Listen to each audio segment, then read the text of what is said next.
Using Xero for tax returns is very easy to do. Today I'm going to show you how to do it. Firstly, ensure that your Xero account is set up correctly with accurate financial data, including income, expenses, assets, liabilities, and equity. Verify that your chart of accounts is organized and reflects your business transactions accurately. Regularly reconcile your bank accounts in Xero to match your records with bank statements. This ensures that all transactions are accounted for and recorded accurately.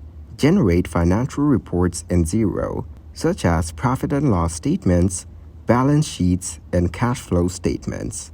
Review these reports to analyze your business's financial performance and identify any discrepancies or areas for improvement. Gather all relevant financial documents, such as invoices, receipts, bank statements, and expense records. Organize these documents and ensure they are accurately recorded in Xero.